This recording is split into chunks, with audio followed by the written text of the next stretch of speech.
Hey guys, I'm Sai and welcome to A.C.E Podcast Nation. This is series 2 of our revamped and new look mental health in sports series. This time around, the series is focusing specifically on footballers. We're going to be talking to current and ex-footballers about their difficulties with mental health, addictions and similar subjects. In the current climate of the world, we feel that talking about mental health issues is more important than ever. These shows will just be an open and honest account of some of the issues faced by these athletes at the height of their career and their life, and how it's affected their lives and their loved ones or whatever it may be. Obviously, each episode is going to be focused on a different athlete or a different ex-footballer, and everybody's situation and story is different. Here at A.C.E Podcast Nation, we do lots of different shows and series featuring exclusive interviews, top guests, expert analysts, and more on various subjects. So you can get the video versions at youtube.com/A.C.E Podcast Nation, and you can get the audio versions at the usual podcast and radio apps and platforms, the links to which will all be in the description below. So with no further ado, joining me for each episode of this series is someone who's appeared on the channel before, and he's back again to help us talk to the guests and spread awareness about mental health. I'm very happy to welcome my co-host, mental health support worker Jacob, back to the show. Welcome back, my friend. Nice to be back. Yeah, buzzing for this one today. So yeah, it's going to be good. It's going to be good. Our guest for today's episode is former Northern Ireland international, ex-Newcastle United, Blackburn Rovers and Manchester United winger, Mr. Keith Gillespie. Hi, Keith. Hi, how's things? All good? Not too bad, yeah. Thank you for coming back on the channel, because obviously you were on the football show a couple of weeks ago. Appreciate your time, of course. These shows, due to the subject, we want them to just be as natural as possible, with our guests telling their stories in their own words, with us kind of asking questions along the way and contributing from our own experiences. And we're just going to really try and have a chat about mental health and spread awareness, but it's going to be a relaxed conversation. So for the people who might not be familiar with you, Keith, and because unfortunately not everybody is a football fan, tell us in your own words about your upbringing, your career, how you got to where you were today. Where did it all begin for Keith Gillespie? Yeah, I was obviously brought up in Northern Ireland, and like most kids, just kicked the ball about, in the street, and realised that I was quite good at it, and then managed to sort of progress where, as a 13-year-old, I went across to Man United for a trial, and they wanted to sign me. So I was a Man United fan, so it was a no-brainer for me. I signed as a 13-year-old. That was on schoolboy forms with a guaranteed apprenticeship to move to England when I was 16 for 2 years, and try and make it for those 2 years, try and make it to professional level. And I was very lucky because I was going to a massive club in Man United, and I was fortunate too in terms of the sort of youth side that I came through with the likes of David Beckham and Paul Scholes, Nicky Butt, Gary Neville, Ryan Giggs, Rob Savage. We had a fantastic team there, which benefited us all because we knew each other inside out. We came through together and progressed towards the first team. So that's pretty much in terms of the upbringing how I got to go over to England, to try and make it as a footballer. What were you like as a teenager? Were you kind of well behaved and pretty laid back, or what were you like generally? My mum would probably say, I was well behaved. Probably that sort of changed when I left home. I went to a grammar school. So I had a good education behind me. But for me, it was all about football and trying to make it as a footballer. And it is difficult because there's so many aspiring kids out there who want to be footballers and don't get that opportunity, and even players who go to clubs and have that sort of apprenticeship, and then all of a sudden they get told the bad news that they're getting released. So I feel particularly fortunate because I never had to go through that, and I know that must be very tough on young kids when you're told you're not good enough. And that's something which can really affect young kids even from an early age. So I was quite lucky in that didn't happen to me.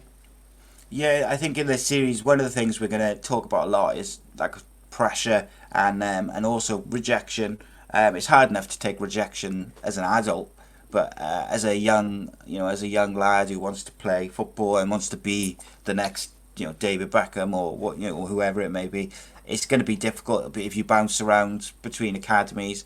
Obviously, in your case, you were fortunate that wasn't the case. How were you for dealing with things like pressure and nerves coming into games and stuff like that?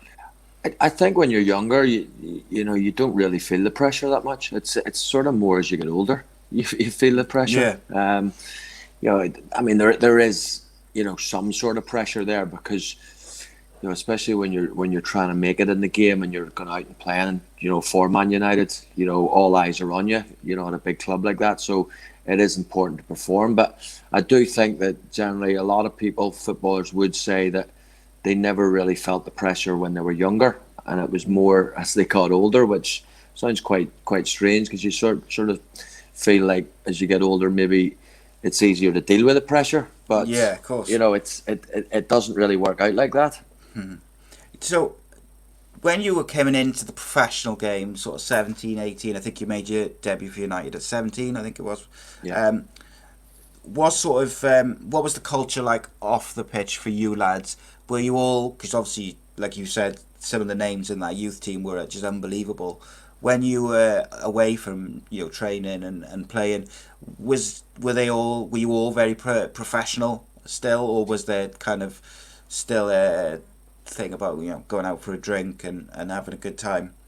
Yeah, to be fair, when you're an apprentice at Man United, you're earning £46.50 a week, so there's not really an awful lot there to let you go out. You go out the odd time, but it wasn't sort of an every week, type of thing. Like a culture sort of thing. No, and a lot of those sort of players that I mentioned, they lived at home. You had, like Gary Neville was local, Nicky Butt was local, Paul Scholes was local. I was in digs with Rob Savage. And I would actually go back sometimes to Wrexham at weekends with him. Once he passed his driving test, Wrexham was probably only just over an hour away, so he would invite me back and I'd stay with his family, which was good because a lot of the time you're sort of just sat in the house on a Saturday night, so it was sort of nice to get away from the surroundings that you were in all the time. But that it's probably where obviously the gambling started for me because just one day, one of the lads in the digs, an older lad than me, said that I fancy taking a walk with him to the bookies, and I'd never been in the bookies in my life. And I do think that I've got this addictive personality where, as soon as I went in, that was me, completely hooked, and from then on, I was there at every opportunity. That as long as I had some money in my pocket, I was there. Straight from training. As soon as training finished, I didn't go to my digs. I went straight to the bookies. That was every single day. Wow. And that's really how it sort of got a hold of me in the early days. So even at that young age, you were going there on a daily basis. Do you think that a lot of that's around like boredom? I suppose boredom would be the best way to describe it. Filling that time, isn't it? Yeah, without a shadow of a doubt, it was generally a lot to do with boredom for me, because you're going back to your digs and you're sitting in your room, and it can be very difficult, just sitting and doing the same thing every day. Yeah, that's not to say I wasn't doing it. I was doing the same thing every day when I was in the bookies then, but I think that sort of, as I say, that addictive sort of personality took over because just the buzz of sort of winning when you're gambling is, many people who will listen to this can relate to that. So that was just my way of trying to overcome the boredom was, by going there. And when did it go from sort of daily sort of bookies to then ramp up to the next level? Well, it probably when I moved to Newcastle. The first 5.5 months of my life in Newcastle, I signed there when I was 19, and first 5.5 months I was living in a hotel, so it was as soon as training finished, you trained in the morning, You had a day off during the week as well, so you had so much time in your hands. You're finished training by sort of 12:15, and you're away out of the training ground. So again, I would be going home, to a hotel room, and I'm new to the city. I don't know many people. The rest of the sort of players would have, families and kids, and going home to that environment, where I was going home to an empty hotel room. So obviously wages increased as well, so you've a lot more money to sort of play with as well. So then it obviously, as wages increase, your stakes increase every time, and that was all fine then, because going into the bookies, if you had X amount of money in your pocket, you lost. If you lost that, you walked out. The real problem for me became when you could get a bet on just over the phone, ringing up, and that side of things, changing, where you didn't have to physically go into bookies to get a bet on. Yeah, I mean, speaking from my own personal experience, like with gambling, when gambling became a bit of a problem for me, is I would gamble and I would find ways to get money until I literally had lost it all. And sometimes I would win a lot, but then I wouldn't draw it out and use it for anything. I would just keep going and going until it was gone. And then when I'd exhausted all avenues of getting money, or I had no money left, that's when I would stop. And obviously, like, these days it's so easy to gamble. Like, you can do it. I could do it now on my phone if I hadn't blocked all the sites myself. But you know what I mean? Like, I could do it from my phone. I could blow all my money in 10 minutes. And particularly for young adults, and I think young footballers specifically, I think it's a massive risk. And in some ways, I think these days, I think it's more of a risk than maybe drinking for the younger players, because I think younger players in some ways are happy to not go out and drink in this day and age because of social media. They don't want to get photographed doing this, that and the other, which they shouldn't be doing. Like, I'm talking like the ones who were kind of just breaking into the first team, maybe depending on what country they play for, they might have been in the international squad. If they play for a smaller country like a Wales or a Northern Ireland, chances are if you're on the outskirts of a Premier League squad, or you're playing Championship football on loan, you're probably in the international squad. So you're a bit more well known than maybe some of the other boys your age. And I think because they've got so much money at Premier League level, even when you haven't really played a lot of first team games, gambling is an easy way to pass boredom. I think, as you said, they sort of, you don't sort of see an awful lot of young players out now, and that drinking culture as much now because of social media.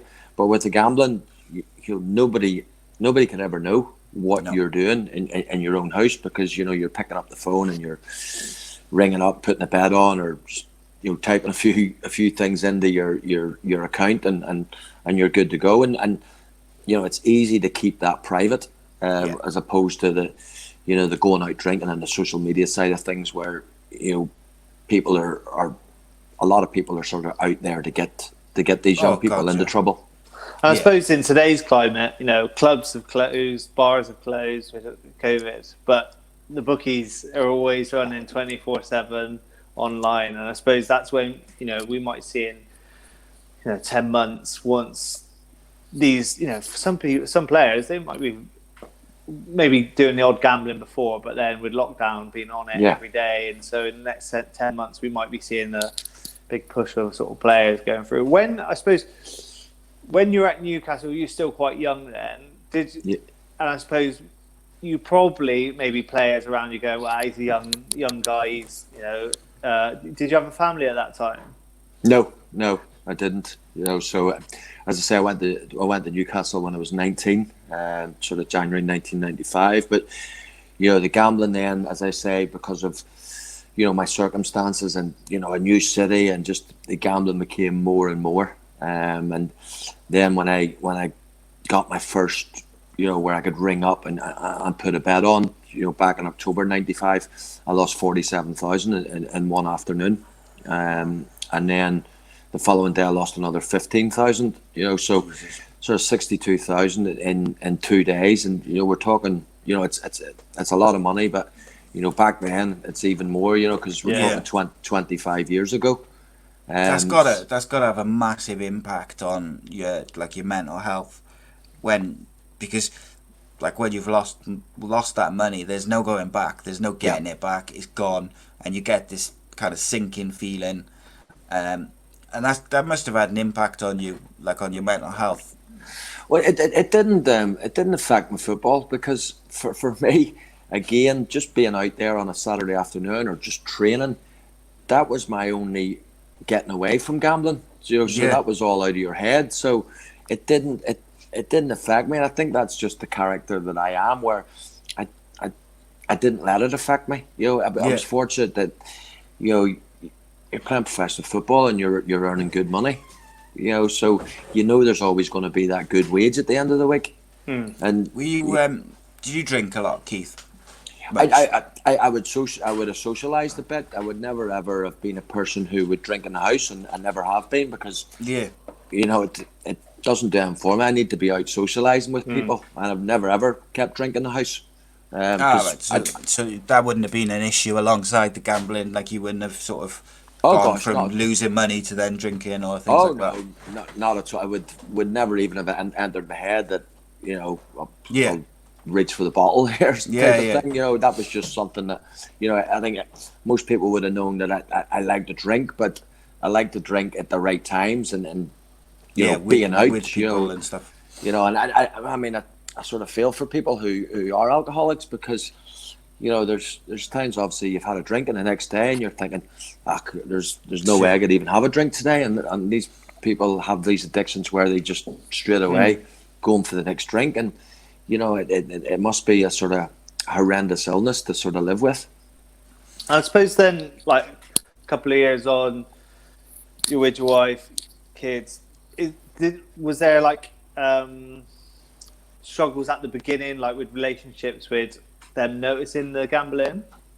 There was a little bit, you know. My first wife, you know, but you know, I was earning a lot of money, and so again, you know, she knew I was doing it. She was doing it, and as I say, it was me that was earning the money type of thing, you know. So I got divorced then, so I did, and then I met my second wife later on, and then had kids. I didn't have kids until I was 30, 32, 33.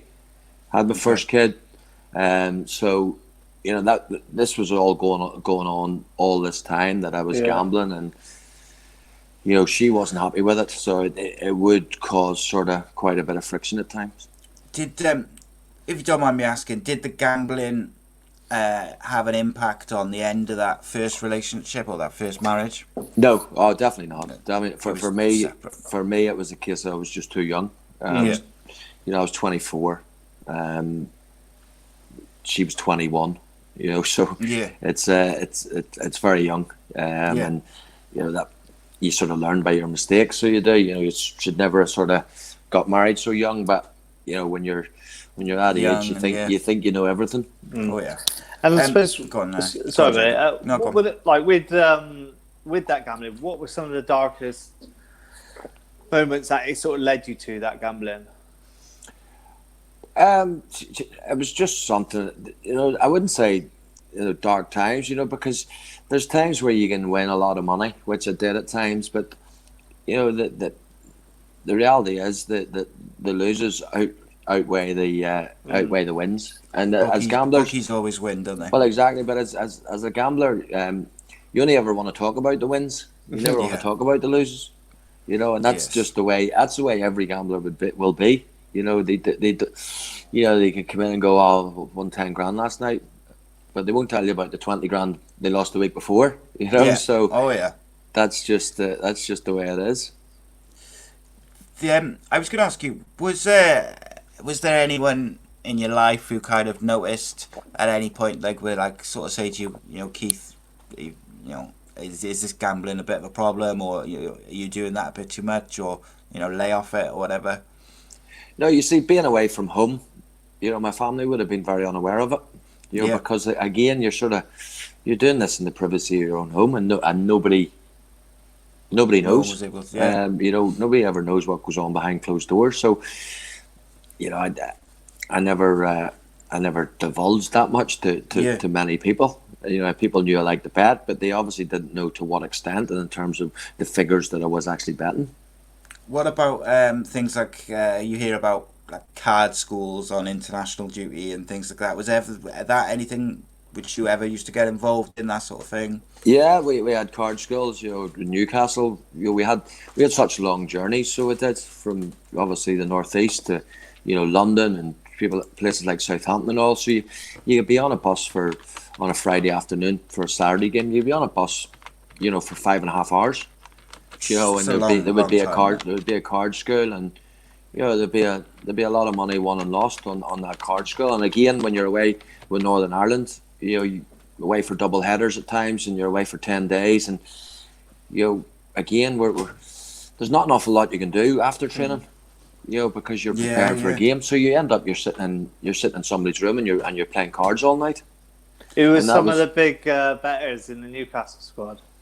Back then, we had a card school, and you had Big Mike Hooper, who was the goalkeeper. We had Steve Watson,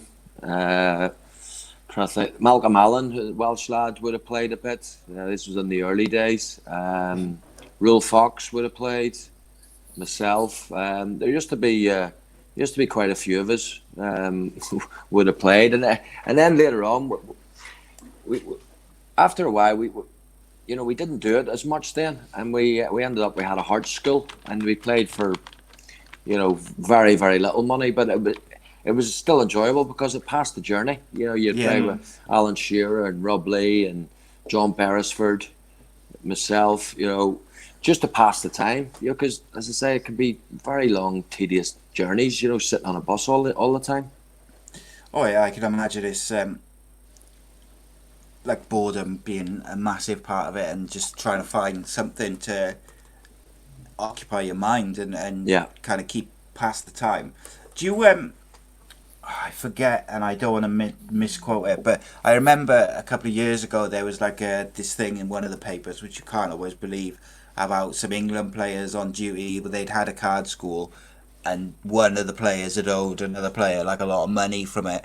Was there anything ever like anything like that in the card schools which you used to do, where players would end up owing like a bit of cash? Or oh yeah, I mean, there'd be times players could be 20 grand down, after a card school, or even more. But what we always did like if you say you owed 15 grand, I've been owed 15 grand before, and I've said, look, just give me 7. Yeah. And that's the way it sort of was. Because there's obviously not that amount of money sitting on the table. It's all sort of osies. And you're writing down who owes what and all. So it went on quite a bit. So it did. You needed plenty of lead in the pencil, changing out and writing who owes what, and crazy. Who was that of all the players you played with? Who was the worst gambler but loved it? Well, with Northern Ireland, we had myself, David Healy played, Damien Johnson from Birmingham, Roy Carroll, Big Roy's a great big lad, but Roy was pretty poor at the at the cards, and would have lost on quite a few occasions. But again, there's plenty. I wasn't actually too bad with the cards. I would have probably won more than I lost with the cards. Probably should have just stuck to the cards instead of the horses. Was it horses mainly, which you used to do with like the online gambling, and when you'd go in the bookies?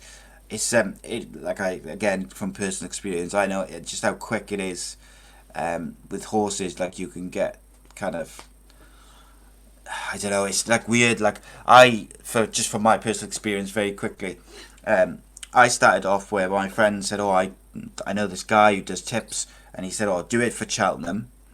I guarantee you, you'll win a load of money depending on how much you put in, and then don't do any then until the next big event. Don't go betting on the daily like grade 5 races or whatever, which are terrible horses." And of course, I did that, won a few grand at Cheltenham off not very much, and I was like, wow, I could do this. This could be my full-time job. This could. So I'm just gonna rate. I'm gonna I'll do it every day. I'll be very responsible with stakes, but you don't, because you lose, and then it's like, oh, I need to put a bit more in to. Obviously, like, my situation is a bit different to yours. Like, when you were doing it, you were earning a boatload of money as a footballer, but it's still the same kind of mindset. In that you play till you've got nothing, and in your case, when you've got to a point where you're earning a lot of money, you're losing a lot of money.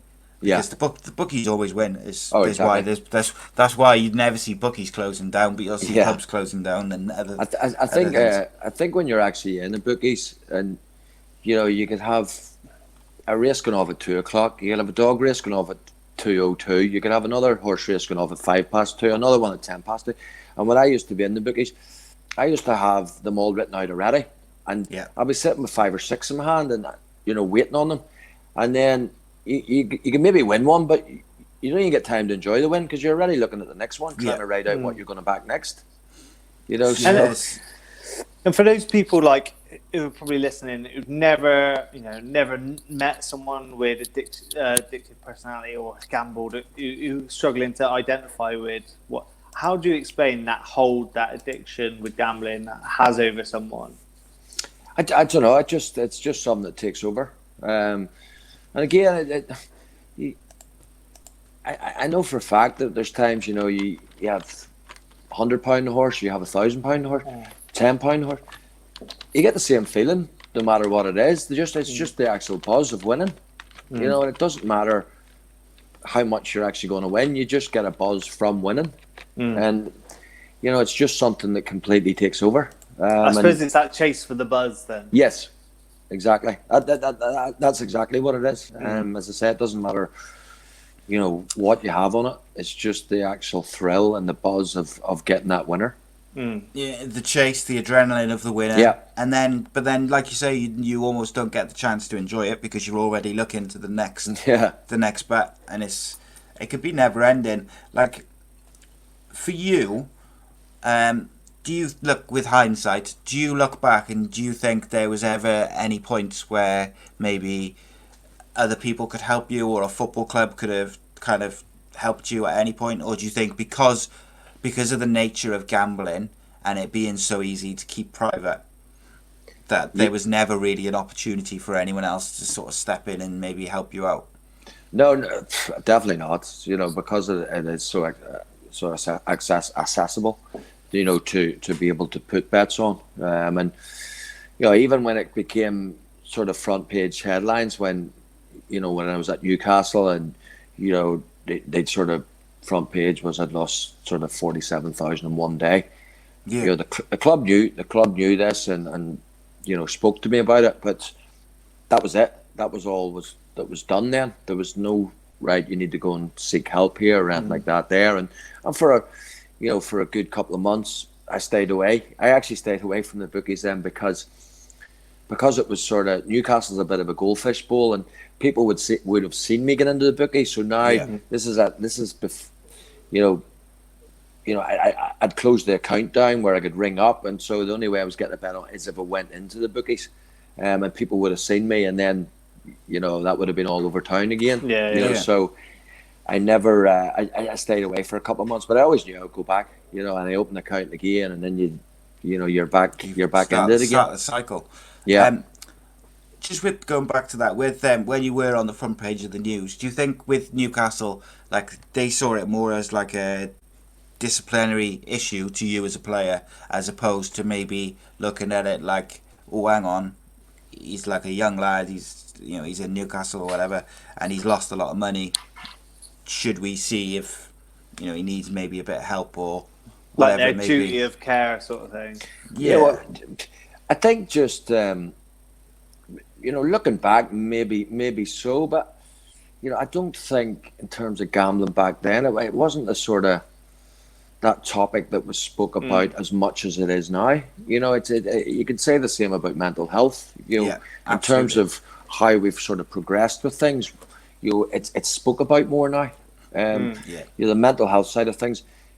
I think 10 years ago, if you're going to come out and talk about mental health, it probably was seen as, a weakness. Yeah. Whereas now it's probably seen as the brave thing to do. And people, really can really see that. So back then, the gambling wasn't, that sort of taboo topic. I think the other thing, back then as well, is unless you were an alcoholic, I think that's the only kind of addiction or mental health sort of illness that people that you'd have been able to the club would have been able to look at and kind of maybe talk about or address with you, just because of the nature, like you say, of the way things have changed. I think if you're an alcoholic, that's something which is going to affect you playing football. So I think at that sort of period there is probably more a duty of care for that type of thing as opposed to the gambling.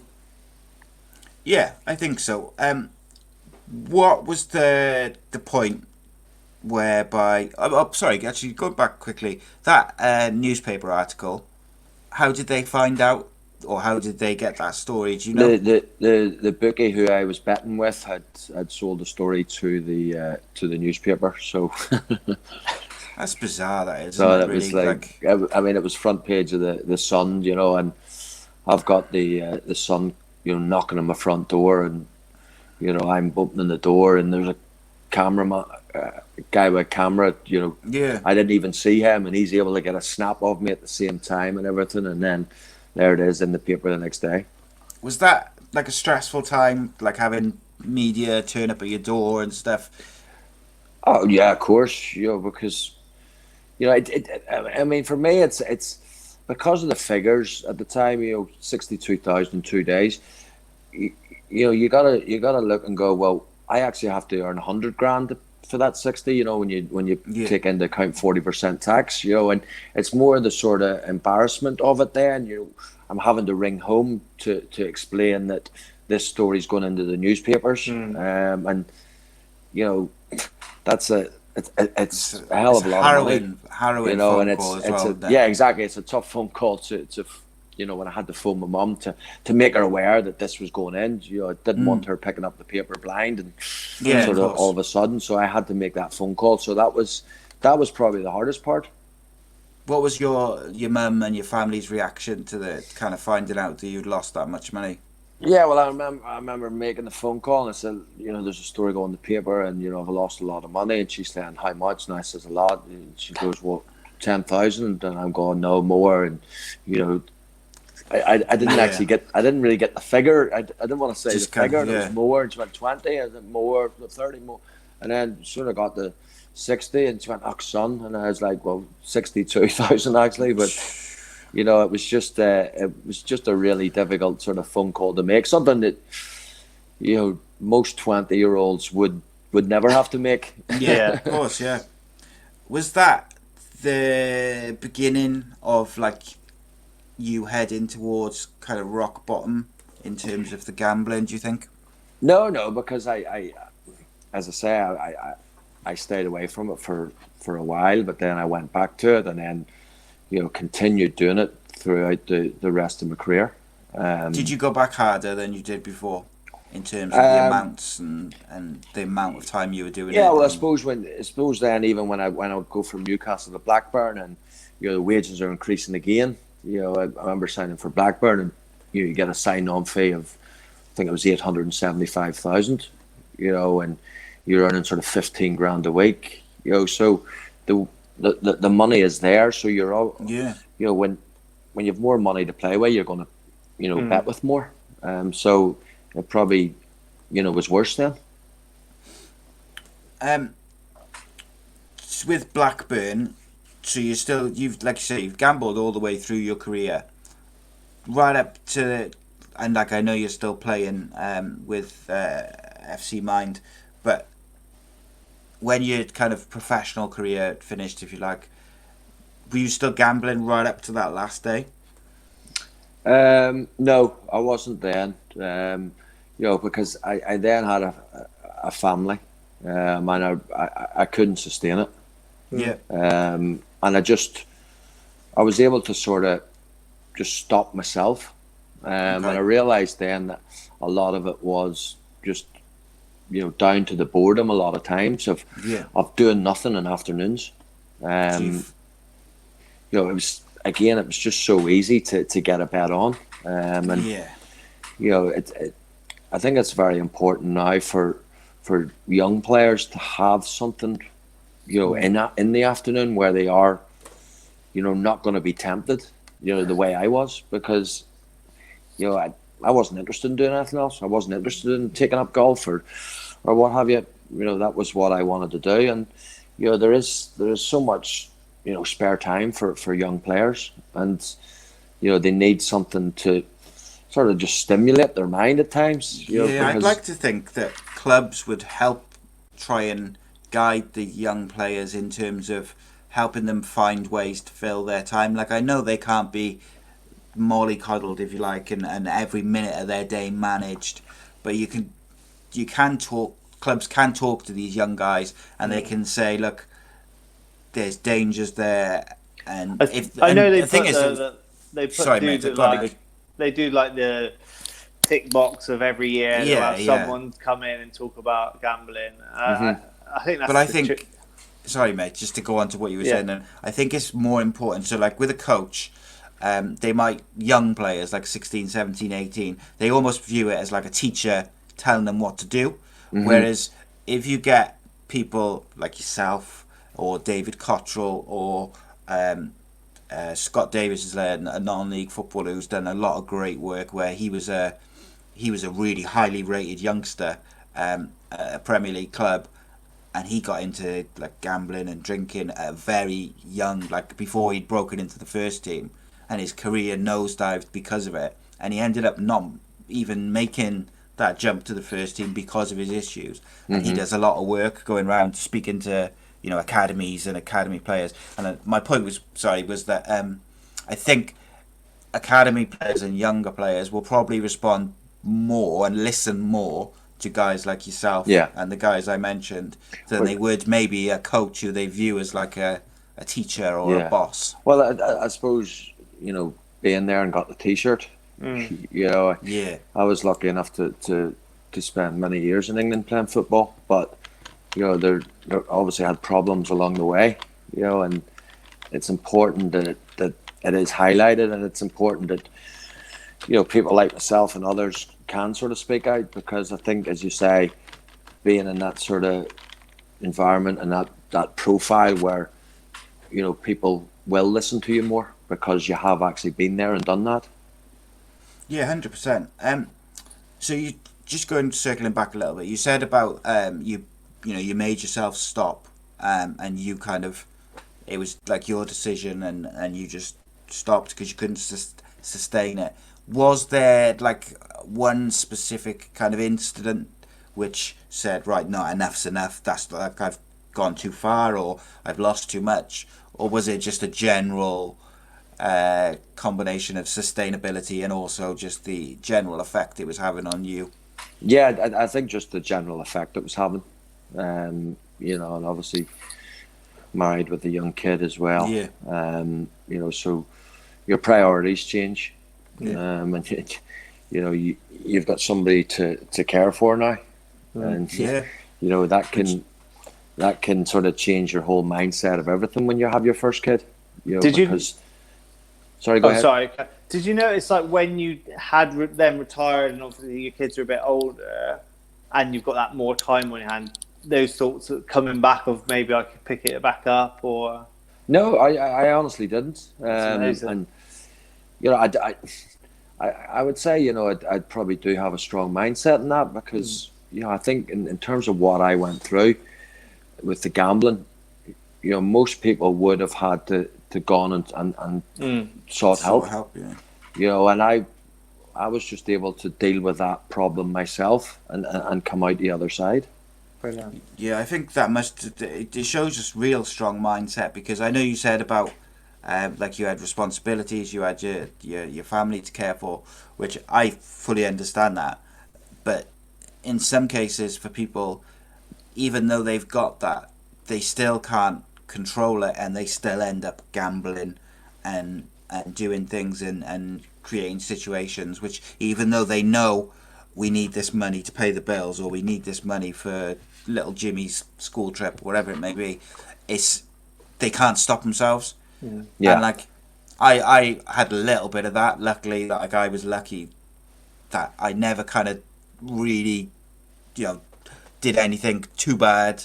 Like, I just spent a bit of money which I shouldn't have, and I still shouldn't have, and I felt like crap for days afterwards. And I still look back and I get really annoyed with myself for spending money which I shouldn't have been spending on gambling. And I think with gamblers, and they put it, they always sort of think, right, I'm going to win this much. This is how much I'm going to win. This is going to win. And then I'm going to use it for this. Yes, and you always think ahead that, yep, this is going to come in for me.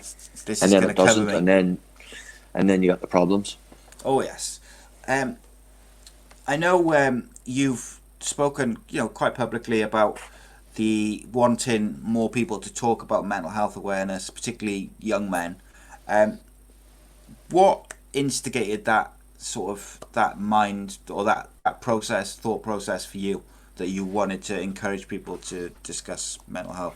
Well, when I my autobiography came out in 2013, and for me, with autobiographies, you get one chance at it. So I wanted it to be like a warts and all type tale, and I wanted to speak about my sort of depression in that, because, as I say, I think people who have sort of read the book they've always sort of said about how honest it is and how it comes across, and I think you get a lot of credibility out of that. But again, being in the sort of public eye for many years, me coming out and speaking about it, I've had various messages from people who have read the book, and it has helped them. And I just thought that was a great opportunity in terms of the book, that I could get it out there, as somebody who was in the public eye. And because I think a lot of people just, as far as they see footballers, they probably wouldn't think this could happen to footballers, because they just think everything is so rosy because you're earning thousands of pounds, and that's not going to happen to you. But in all seriousness, it can happen to anybody in life. Oh yeah. And that's something that needs to be really highlighted, and it has been now, because there's been more and more people coming out, in the sports world, talking about the problems that they've faced with mental health. Yeah, 100%. Your book is called How Not to Be a Football Millionaire, and it's on my Amazon list of stuff which I've got to read. It's like a never-ending thing, but I am when I do really want to read it, because I think it's something not only that I'll probably be able to relate to a little bit, but I've heard from someone who I trust implicitly when it comes to sports books that is an excellent read. So obviously, look, gambling and similar things, addiction and things like this, they can lead to other mental health conditions like depression, and sadly there's been some high profile suicides within football over the last, obviously Gary Speed took his own life in 2011. Chris Barker took his own life earlier this year, former Cardiff City player, and I wanted to kind of touch on and mention Gary Speed, because everyone who I've kind of spoken to doing the podcast and stuff, and everything which I've read and other interviews I've seen, a lot of his former teammates, a lot of his sort of close friends, they didn't realise that he was suffering with some sort of depression, and they all seemed to be very shocked by it. Obviously you were a former teammate of Gary's at Newcastle and Sheffield United. I was wondering if you could just tell us a bit about him, like how you felt when you found out, and just that sort of thing, really. Yeah, I mean, I don't know anybody who has a bad word to say about Speedo. He was not only a fantastic player, he was a fantastic person. He was great to be around, great in the dressing room. You would never ever know that he was suffering from anything, because of how he was around the dressing room. And he was one then that, especially when he came to Sheffield United, everyone looked up to him, because of the fantastic career that he had. He was it was just an incredible guy. Somebody that I was proud to share a dressing room with, because in terms of going out on the football pitch, you knew what you were going to get from Gary Speed. He was 100% and a fantastic player. But certainly, I remember when I heard the news. I was in Manchester at the time, and it was just one of them that you just, for days, weeks, months, years, even afterwards, you sort of still think to yourself, did that really happen? Because it was a bolt out of the blue. There was just, as you say, ex-teammates, would never have known that he was suffering, and it was just such a tragedy, because, as I say, he was an incredible guy, and as I said, an amazing person to sort of be around. Yeah, I think you hear from a lot of people it was like a missed opportunity, and I think also, the great sadness that's come from it. I think it's given actually the football world a big, massive shake-up, and going, look, this is one of the greats that we lost because we weren't talking about it. And you're right, what you're saying earlier about 10 years ago, no one cared about mental health. No. I've worked in mental health for 10 years, and I remember when I started, stuff like this just wouldn't happen. No. I remember writing to a supermarket and saying, we're from a mental health, can we get a donation? And they were like, nah. So and I was like, where now, it's a completely different world. So I think, if we look at some of the positives that, if we could say positive that come from it, I think it shook the football world up massively and gave it a good old kick up the arse that it needed to say, look, there's young men that are suffering in silence, that are putting on this act that we're fine. We're actually behind the scenes. There's some real issues there. And I think in years to come, when we look at the legacy of Speedo and what his achievements on the pitch and all the amazing stuff, I think also a massive thing that people remember is, that time when he did pass away. I think for me, definitely, I've seen a massive change in the culture of football, and then just stuff like on BBC Sport and talking about it more, where no one was talking about it before. And I think, it was a really sad thing, but also I think that's something I hope his family would be really proud of, that legacy that actually has changed a lot of, really bad, probably poor. Stigma, but also just things from clubs. I think before, clubs didn't care about their players' mental health. Even now, it's still not great. But I think there's more awareness, and if players can't get it from their club or the PFA, there's other players coming out and sharing their experiences, where before it just wouldn't happen. It's amazing. I think as well, in terms of blokes, we're built different from females.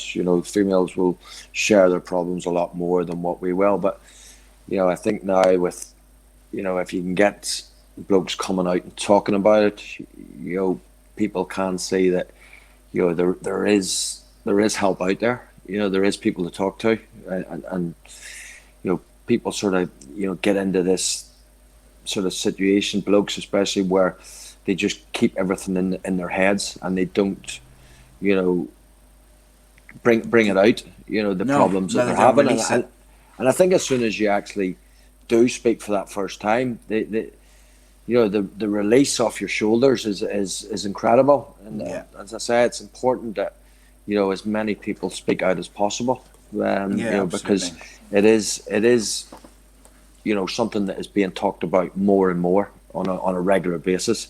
And unfortunately, the statistics, are so high. I think even in young men in Northern Ireland, it's sort of 25% higher than anywhere in the rest of the UK. So, there's severe problems over here with people suffering from mental health. So, the fact that I'm now involved in a football team, FC Mindwell, where we have boys who have suffered from mental health, and we were able to get the message out there. We're in a WhatsApp group, and people come on the WhatsApp group now and they share their problems with us, and it's great, awesome, because, even just last week we had one of our players who didn't leave his room for a couple of days, and this is a grown man, hasn't left his room for a couple of days, and he's turned up to football on Saturday, and we've played, and he's actually our captain, and he's come out after the game and he said, "Look, lads, you've no idea. I wasn't even going to come today, but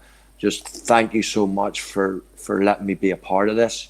There's not one bit of me just thought about anything different other than playing football on a Saturday afternoon there." And that's great, that we can have that sort of bondness, and we're linked to a mental health counselling service as well, where we want to raise money for them and help them and help as many, touch as many people as we can. That's amazing. And I think that's where you're seeing mental health at its best in grassroots, low-level football, compared to the PFA and all this. They'll say they're doing a lot of stuff, but you're seeing all these amazing community groups, small clubs that are starting up, that are doing these amazing bits of service, looking after each other. Yeah. And I think it's something that I think it's probably getting missed by big clubs, and I think that the pressure on professionals is so high. I just don't think the PFA have really understood about mental health. They might say they are, but I think it's still there.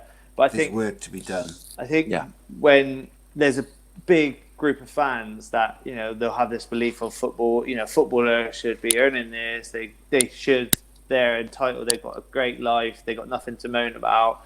So when you have a footballer then to come out and go, actually, I've struggled with this, I've struggled with that, this ideally committed suicide and stuff like that, it really resonates with those fans to go, actually, shit, they are sort of more like me. And the work, me and Si are doing, chatting to all the footballers, you realise, actually, we're all exactly the same. We've all got our life's experiences.